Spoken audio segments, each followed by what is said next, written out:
మరి బావైనటువంటి హరీష్ రావు ఈ మధ్యకాలం ఏ అంశం తీసుకున్నా బావ బొమ్మర్దులు తీసుకున్నటువంటి అంశాలనే ఇటు కిషన్ రెడ్డి గారు కానీ లేకపోతే వాళ్ళ రాష్ట్ర పార్టీ నాయకత్వం కానీ సేమ్ చిట్టీలు, మళ్ళీ వేరే డ్రాఫ్ట్ కూడా నో చేంజ్, సేమ్ చిట్టీలు చదివేటటువంటి దుస్థితికి పోయినరు. అది ఈ రోజు నుంచి ఉంటున్నటువంటి అంశం ఏం కాదు. అది హెచ్సియు కాడికి మొదలు పెట్టుకుంటే మూసి ప్రక్షాళనైనా ఈరోజు హిల్ టీపీ వరకు కూడా Hyderabad industrial land transformation policy దాకా కూడా కిషన్ రెడ్డి గారు మీరు ఒక కేంద్ర మంత్రి అయి ఉండి ఇక్కడ రాష్ట్ర ప్రభుత్వము మన రాష్ట్రానికి రావాల్సినటువంటి వనరుల గురించి ఒకసారి కాదు 10ల సార్లు ముఖ్యమంత్రి గారు నేరుగా కేంద్రం దిక్కుపోయి మన యొక్క అభ్యర్థనలు చెప్తుంటే నువ్వు కిషన్ రెడ్డివి కాసే కిరికిరి రెడ్డివి అయిపోయి అన్నిట్లలో కాళ్ళలో కట్టెలు పెట్టుకుంటా ఒక్క పనిని కూడా ముంగటికి పోనీయకుండా ఉల్టా ప్రతిపక్షంలో ఉన్నటువంటి బీఆర్ఎస్ వాళ్ళు మీరు ఇద్దరు ఒకటైపోయి రాష్ట్రాన్ని ముంగటి సాగనీయకుండా చేస్తున్నటువంటి కుట్రలు కనిపించకుండా దాచుకుంటే అని అంటే అది మీ అవివేకం అవుతుంది. ఏ ఒక్కటన్నా అరే పక్క రాష్ట్రాలు అయినటువంటి ఇప్పుడు ఆంధ్రప్రదేశ్ కేంద్రం గురించి ఎన్ని నిధులు తెచ్చుకుంటుంది. నేను ఒక కేంద్ర మంత్రి లెక్క 10 ఏళ్ల సంది నేను ఉన్నా, ఇటు 2 కేంద్ర మంత్రులు ఉన్నారు, 8 మంది ఎంపీలం ఉన్నాము, లేకపోతే కాంగ్రెస్ పార్టీ నుంచి ఇంకో 8 మంది ఉన్నారు. రండి మన రాష్ట్ర ప్రయోజనం కోసం నేను ముంగటి ఉంటా, పలానా మంత్రిత్వ శాఖ దగ్గరికి పోదాం, పనులు చేసుకుందాం అనేటటువంటిది ఒక్క రోజున మీ బతుక్కి పిలిచినటువంటి పాపన పోయినరా. కానీ నిన్న మీరు ప్రెస్ మీట్లో మాట్లాడుకుంటా ఢిల్లీ బెంగళూరు లాంటి పరిస్థితి రావద్దని కోరుకునేటటువంటి మీరే పరోక్షంగా మీ యొక్క వైఫల్యాన్ని సమాజం ముందు పెట్టినందుకు ధన్యవాదాలు. 10 ఏళ్ల సంధి నువ్వే కేంద్రంలో అధికారంలో ఉండి ఈరోజు గాలిని కొనుక్కొని బతుకునేటటువంటి పరిస్థితికి దేశ రాజధాని ఢిల్లీని తీసుకొని వచ్చినావు. గాలిని కొనుక్కొని బతికేటటువంటిది, రూమ్కి ఎయిర్ ప్యూరిఫైయర్ లేకపోతే మనుషులు బతికేసేంత లేదాడా. అట్లాంటి దుస్థితి ఇక్కడ తెలంగాణ రాష్ట్రానికి మన భాగ్యనగరానికి రావద్దనేటటువంటి ముందు చూపుతోటి మన నాయకత్వం మరి మూసి ప్రక్షాళన అని చెప్పి తీసుకొని ఉన్నప్పుడు, లేకపోతే హైడ్రా అనేటటువంటి అంశంతో చెరువుల కబ్జాలు నియంత్రించి ప్రకృతిని చెరువులను కాపాడేటటువంటి దోదం చేసేటటువంటి ఒక ముందు చూపుతో ముందుకు పోతున్నప్పుడు కాళ్ళకి సాక్సులు వేసుకొని బ్లాంకెట్లు కప్పుకొని దొంగ దీక్షలు చేసి కాళ్ళలకు కట్టెలు పెట్టి దాన్ని ఆపినరు. ఒకడు 1,00,000 కోట్ల కుంభకోణం అనే ఏమిట్లేం కాకుండా ముంగంటే ఇంకోటి 1,50,000 కోట్ల కుంభకోణం అనే. హెచ్సియు 400 ఎకరాలు 10,000 కోట్ల కుంభకోణం అన్నాడు, ఇంకోటి వచ్చి 12,000 కోట్ల కుంభకోణం అని అన్నాడు. మీరు ఒక కేంద్ర మంత్రి అయి ఉండి నిజాలేంది అబద్ధాలేంది, నేను అబద్ధాలు చెప్తే రేపు పొద్దున జనాలు నన్ను ఉంచుతారు, నాకు ఇది తగ్గుతుందా అని అద్దం ముందు పోతే మీ నీడ కూడా మీ మీద ఉంచేటట్టుంది.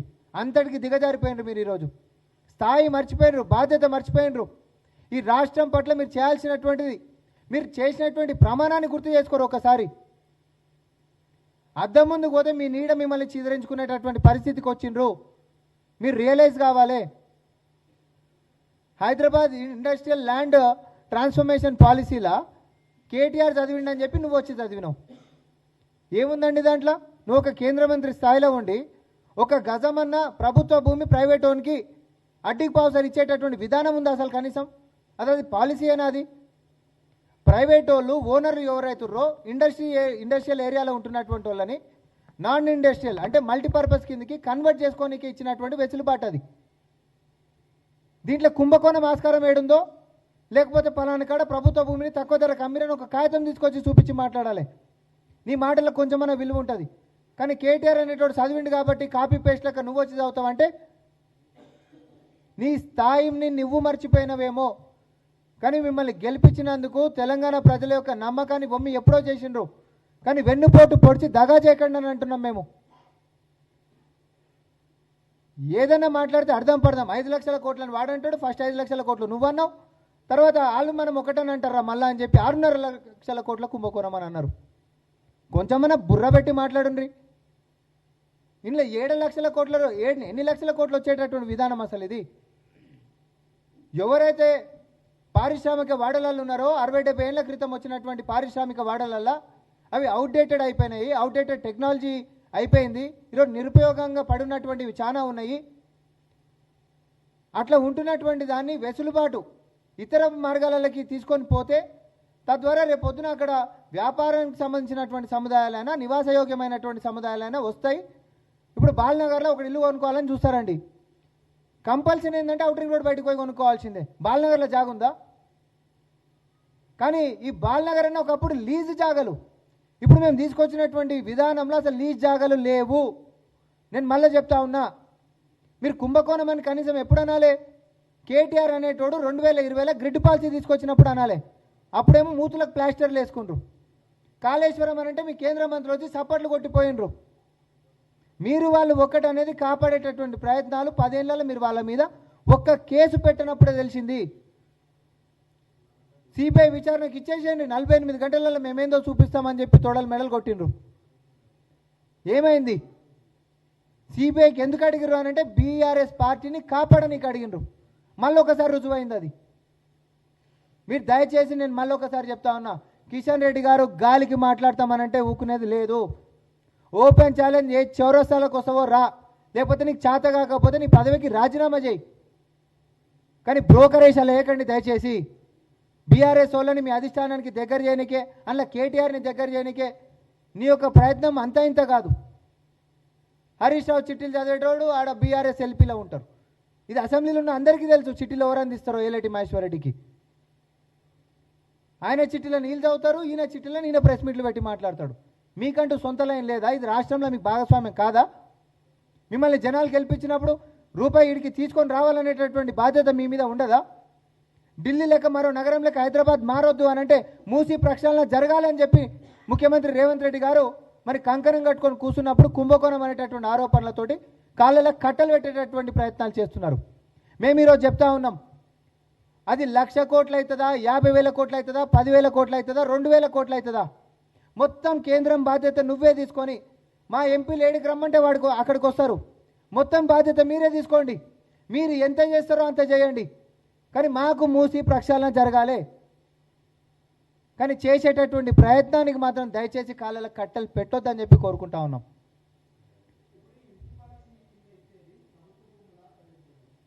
అసలు ప్రైవేట్ ఓనర్లవి ఇప్పుడు ఇండస్ట్రియల్ పాలసీ కింద ఆల్రెడీ వాళ్ళలో ఉండి కొనుక్కున్నటువంటి వాళ్ళు, ఏలియనేషన్ అయిపోయినటువంటి వాళ్ళు, అది ప్రభుత్వ భూమి కాదు. నేను మళ్ళీ చెప్తా ఉన్నా, లీజుకి ఇచ్చినటువంటివి ఉన్నాయి, అమ్మినటువంటివి ఉన్నాయి. లీజుకి ఇచ్చినటువంటివి 2015లో అయిపోయినటువంటివి చాలా ఉండే. ఇవన్నింటినీ 2015లో లీజుకి అయిపోయినాయి ఉంటే 2020లో గ్రిడ్ పాలసీ అని చెప్పి బీఆర్ఎస్ నేత కేటీఆర్ అప్పుడు పాలసీ తీసుకొని వచ్చిండు. ఒకసారి లీజ్ అయిపోయిందంటే ఆ లీజ్ జాగా ఎవరిది అవుతుంది? ప్రభుత్వంది అవుతుంది. ప్రభుత్వంది నిజంగానే ఈరోజు కిషన్ రెడ్డి గారో లేకపోతే కేటీఆర్ మాట్లాడుతున్నట్టు ప్రజలకు ఒక ఆసుపత్రి కట్టాలన్నా, లేకపోతే ఒక విద్యాలయం కట్టాలన్నా, ఒక కాలేజ్ కట్టాలన్నా ప్రభుత్వం జాగా ఉంటే నువ్వు కట్టనికి ఆస్కారం ఉంటుంది. లీజ్ అయిపోయిన తర్వాత ప్రభుత్వం తీసుకొని అవి కట్టమంటే ఎవడడ్డం పడ్డాడు? కానీ ఆ రోజు గ్రిడ్ పాలసీ తీసుకొచ్చి లీజ్ జాగాలను ప్రైవేట్ వాళ్ళకి అమ్మి పడేసినావు. ఆ రోజు కిషన్ రెడ్డి గారు కానీ బీజేపీ నేతలు కానీ మూతులకు ప్లాస్టర్లు వేసుకోరు. కానీ ఈరోజు ప్రైవేట్ వాళ్ళు ఓనర్లు అండి, అది ప్రభుత్వ భూమి కాదు. నేను మళ్ళీ చెప్తా ఉన్నా, ఇప్పుడు ఇండస్ట్రియల్ లేఅవుట్లలో ఇండస్ట్రియల్ పాలసీ తీసుకొచ్చి ఇండస్ట్రియల్ లేఅవుట్లలో పెద్ద రోడ్లు వేస్తారు, ప్లాట్లు వేస్తారు, అవి అమ్ముతారు. లీజులకు ఇచ్చినటువంటి కొన్ని ఉంటాయి. అసలు ఈ విధానంలో లీజు ప్రాపర్టీల గురించి మనం మాట్లాడుతున్నాం. అన్ని కరగా నాకేసిర్రు. లీజు ప్రాపర్టీలు మొత్తం అమ్ముకదొబ్బిరు. ప్రైవేట్ వాళ్ళు ఏవైతే నిరుపయోగంగా ఉన్నాయో వాటిని 80 ఫీట్ల రోడ్డు వరకు ఉంటున్నటువంటి బిల్డింగ్లకి మనం ఈరోజు సబ్ రిజిస్టర్ వాల్యూలో 30% ఛార్జ్ చేస్తున్నాం కన్వర్షన్ గురించి. నాన్ ఇండస్ట్రియల్కి అంటే మల్టీపర్పస్, నువ్వు వ్యాపార సముదాయం కట్టుకుంటావా లేకపోతే నివాసయోగ్యమైనటువంటి అపార్ట్మెంట్లు కట్టుకుంటావా అని. అది కూడా ఏంటిది? వాలంటరీ. ఇది కంపల్షన్ కాదు, ఇట్ ఈజ్ వాలంటరీ. నువ్వు ఖచ్చితంగా 30 రోజులలో నువ్వు కట్టాల్సిందే, నువ్వు వీడికి ఖాళీ చేయాల్సిందే అనేది కాదు. ప్రభుత్వం ఒక వెసులుబాటు ఏమిస్తుంది అంటే, మీరు ఇక్కడి నుంచి ఈ ఇండస్ట్రియల్ జోన్స్ అనేటటువంటివి ఉండొద్దు, రేపొద్దున ఒకవేళ ఇండస్ట్రీస్ ఏమైనా ఉండాలంటే అవుటర్ రింగ్ రోడ్ బయట ఉండాలి. కాదంటారా? నిరుపయోగంగా పడి ఉంటున్నటువంటివి వెసులుబాటు తీసుకొని మీరు అక్కడ అపార్ట్మెంట్సో లేకపోతే కమర్షియల్ కాంప్లెక్సెస్ో కట్టుకుంటే ఈరోజు ప్రభుత్వానికి పైసలు వస్తున్నాయి. ఒక 1000 గజాల ప్లాట్ గిట్ట ఒక ఓనర్కి ఉంటే అక్కడ సబ్ రిజిస్టర్ వాల్యూ 30,000 గిట్ట గజం ఉందనుకోండి, అది ఒక 100 ఫీట్ల రోడ్కు ఉందనుకోండి, అంటే 50% ఆఫ్ సబ్ రిజిస్టర్ వాల్యూ అంటే 15,000 రూపాయలు ఇంటూ 1000 1,50,00,000 రూపాయలు ప్రభుత్వానికి ఆన్లైన్లో కడతాడు. కిషన్ రెడ్డి గారు కేటీఆర్ చెప్పినట్టు అక్కడ కట్టలు తీసుకొచ్చి బ్యాగులు వంచేటటువంటి సిస్టమ్ లేదు. ఇడ దయచేసి స్పష్టత తెలవాలి జనాలకి. జస్ట్ గాలికి మాట్లాడితే సరిపోతుందా? కుంభకోణం ఎప్పుడు జరుగుతుందో నేను చెప్తా. లీజ్ అయిపోయిన తర్వాత ప్రభుత్వానికి అయిపోయినాక భూమి నువ్వు ఏదైతే గ్రిడ్ పాలసీ తీసుకొని వచ్చినావో దాన్ని అప్పనాక అడ్డికి పావుసరి నువ్వు అమ్ముకున్నావు చూసినావా? అన్నా నేను ఇది రూపాయికి నేను ఆటోనకు అమ్మేసేస్తే నాకు ఒక చారణ వంచిందా కిక్ బ్యాక్లు పంచుకున్నటువంటిది కిషన్ రెడ్డి, కేటీఆర్. మేము ఆ రోజు కూడా గ్రిడ్ పాలసీని వ్యతిరేకించినాం, ఎందుకంటే ప్రభుత్వ భూములు అయితే కాబట్టి. ఈరోజు ఈ పాలసీలో ప్రభుత్వ భూమి లేదు, మళ్ళీ చెప్తా ఉన్నాము. ఆ వెసులుబాటుతోటి ప్రభుత్వానికి డబ్బులు రావడమే కాదు, రేపు పొద్దున వాళ్ళు సముదాయాలు కట్టుకుంటే మళ్ళీ కూడా అక్కడి నుంచి ప్రభుత్వానికి ఆమ్దాని వచ్చేటటువంటి సిస్టమ్ మనం చేస్తున్నాము. తద్వారా పరిశ్రమలు కూడా బయటికి వెళ్ళిపోతాయి, పరిశ్రమలు కూడా లేకుండా అవుతాయి. విన్ విన్ సిచ్యువేషన్ ఇక్కడ. పరిశ్రమలు లేకుండా అయిపోతాయి, ఇతర సముదాయాలు వచ్చినప్పుడు ప్రభుత్వానికి మరి ఆదాయం కూడా సమకూరుతుంది. ఈ కన్వర్షన్ తోటి ప్రభుత్వానికి ఆదాయం వస్తుంది, నాయకులకు కాదు. రేపు పొద్దున ఇంకోటి ఏదైనా కట్టుకుంటే ట్యాక్స్ల రూపకంగా కూడా మనకే ఆమ్దాని వస్తుంది.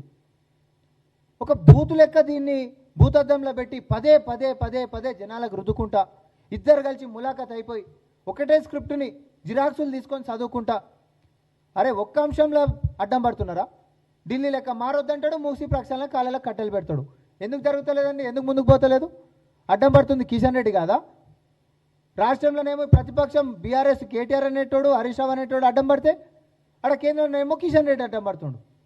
పక్క రాష్ట్రాలలోనేమో పార్టీలన్నీ ఒకటై అన్న మన రాష్ట్రానికి అయితే ఎట్లా తెచ్చుకుందాము, పక్క రాష్ట్రాలు ఏమనగానని చెప్పి రికార్డు స్థాయిలలో నిధులు తెచ్చుకుంటుంటే కేంద్రం కెంచి పనులు చేసుకుంటుంటే చాతగాని దద్దమ్మ లెక్క ఈరోజు పనిచేస్తున్నటువంటి వాళ్ళ కాళ్ళలో కట్టెలు పెడతా ఉన్నారు.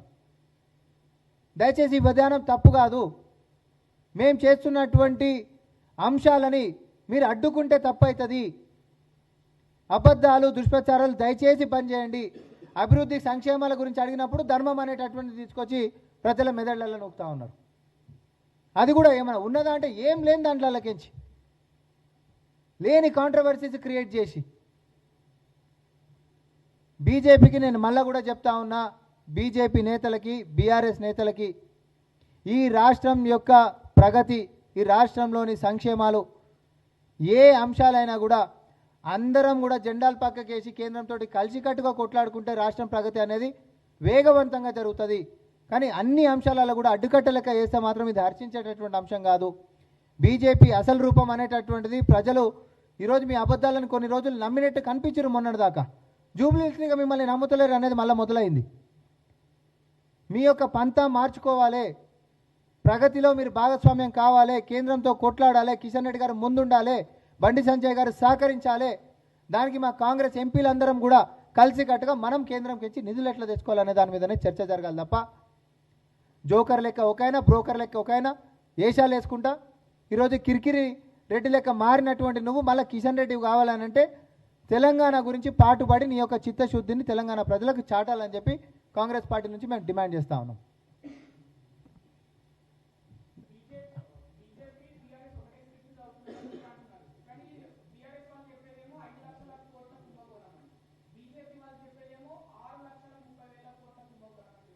నేను అదేనా కదా ఫస్ట్ రోజు మొత్తం వాళ్ళు 5 అంటే వీళ్ళు 5 అన్నారు.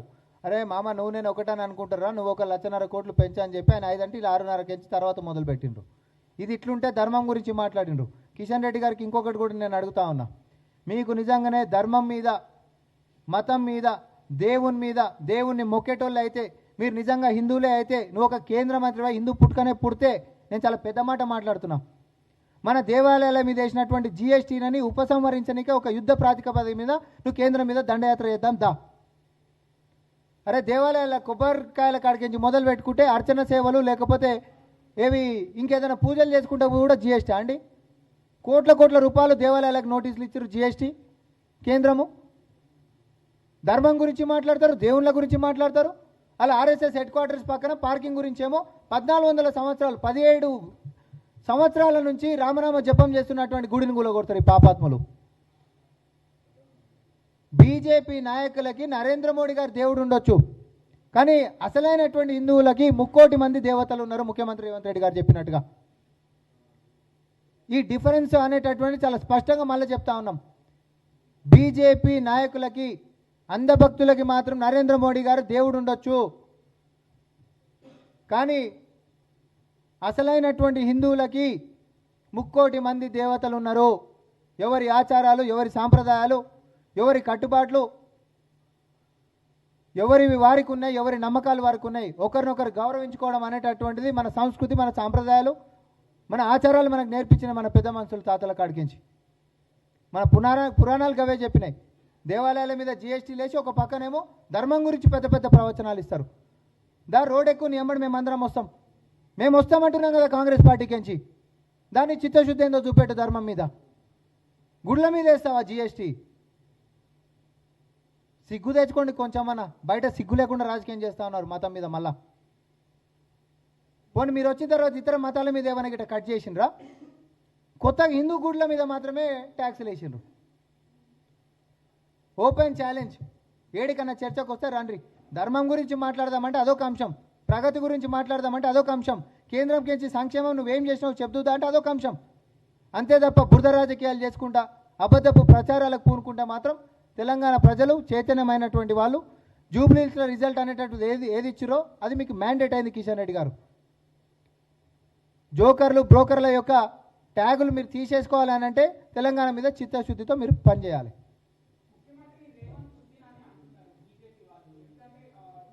ఏంది